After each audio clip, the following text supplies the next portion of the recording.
প্রিয় দর্শক, আপনি ভাবছেন এত দোয়া, এত কান্না, তবুও কিছুই হচ্ছে না।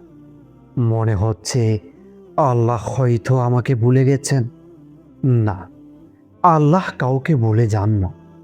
আপনার প্রতিটি দীর্ঘশ্বাস, প্রতিটি অশ্রু, প্রতিটি নীরব কষ্ট সবই তারই জানা। যখন দেরি হয় বুঝবেন প্রস্তুতি চলছে। যখন সবাই ছেড়ে যায় বুঝবেন আল্লাহ আপনাকে নিজের কাছে টানছেন। যখন ভেঙে পড়বেন বুঝবেন নতুন করে গড়ার সময় এসেছে। আল্লাহ নীরব থাকেন, কিন্তু তিনি কখনো অনুপস্থিত নন। হয়তো আজই সেই দিন যেদিন আপনি বুঝবেন এই অপেক্ষাটাই ছিল সবচেয়ে বড় রহমত। আল্লাহ আপনাকে ভুলে যাননি, তিনি আপনার জন্য সেরা সময়টা রেখে দিয়েছেন।